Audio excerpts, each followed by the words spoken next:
Good morning student. Nath sir official में आपका स्वागत है।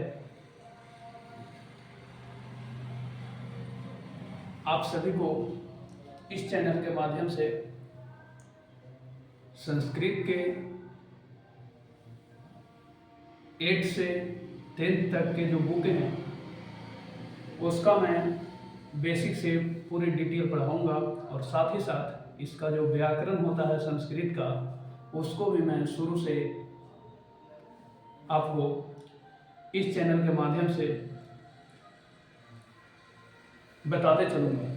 तो देखिए बेसिक क्या होता है, पहले उसको हम समझते हैं। लोग पूछते हैं अक्सर कि संस्कृत क्या होता है, तो मैं बता दूं संस्कृत एक भाषा भी है क्योंकि इसमें बात करने की सामर्थ्य होती है, और संस्कृत एक किताब भी है क्योंकि इसमें बहुत सारी ज्ञान छुपी हुई है। आजकल लोग अक्सर संस्कृत नाम सुनते ही लोग परेशान हो जाते हैं। तो चलिए पहले मैं बेसिक जो संस्कृत शब्द जो है कैसे बना है उसको पहले बताता हूँ। देखिए संस्कृत जो शब्द है सम उपसर्ग क्री धातु और गत प्रत्यय के मिलने से बना है। यानी संस्कृत शब्द सम उपसर्ग क्री धातु और गत प्रत्यय के संयोग से बना है। संस्कृत एक प्राचीन कहने का तात्पर्य है कई हजार वर्ष पहले की कहानी को प्राचीन बोला जाता है। तो संस्कृत एक प्राचीन और शास्त्रीय भाषा है, क्लासिकल लैंग्वेज है। केंद्र सरकार ने इसे शास्त्रीय भाषा का दर्जा दिया है।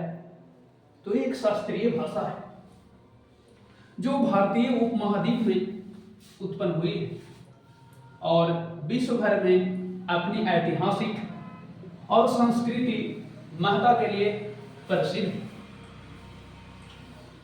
संस्कृत को देव भाषा के नाम से भी जाना जाता है और लोग अलग अलग, कुछ लोग संस्कृत का परिभाषा बोलते हैं कि देवताओं की भाषा,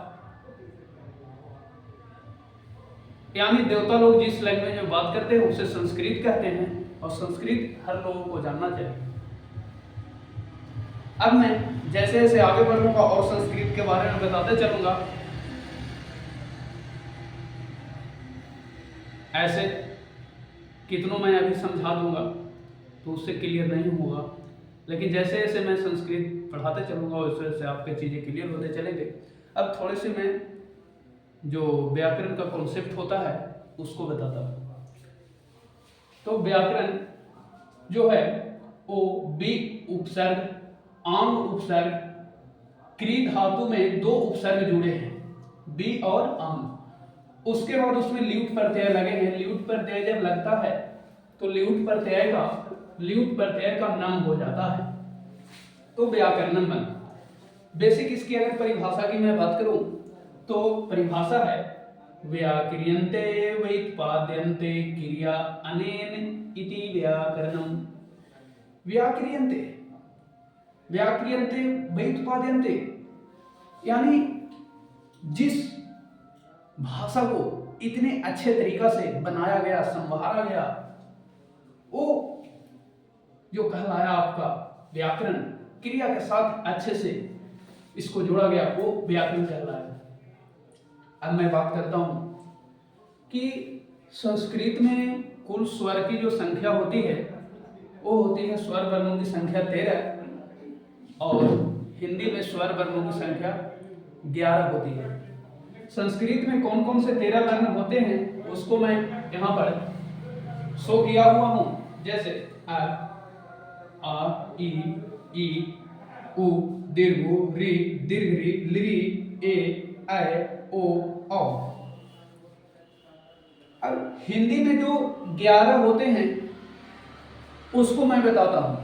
तो संस्कृत में जो 2 वर्ण आपको दिख रहे हैं, एक दीर्घरी और एक लिरी, इसको हिंदी में शामिल नहीं किया गया है। ये दोनों को हिंदी के जो व्याकरण शास्त्री हैं वो नहीं मानते हैं कि दीर्घरी भी होता है और लिरी भी स्वर होता है। ये दोनों को हटा दिए तो बेसिक आपका जो बचा हिंदी का वर्ण स्वर वर्ण ओ आ ई उ री ए ऐ ओ औ।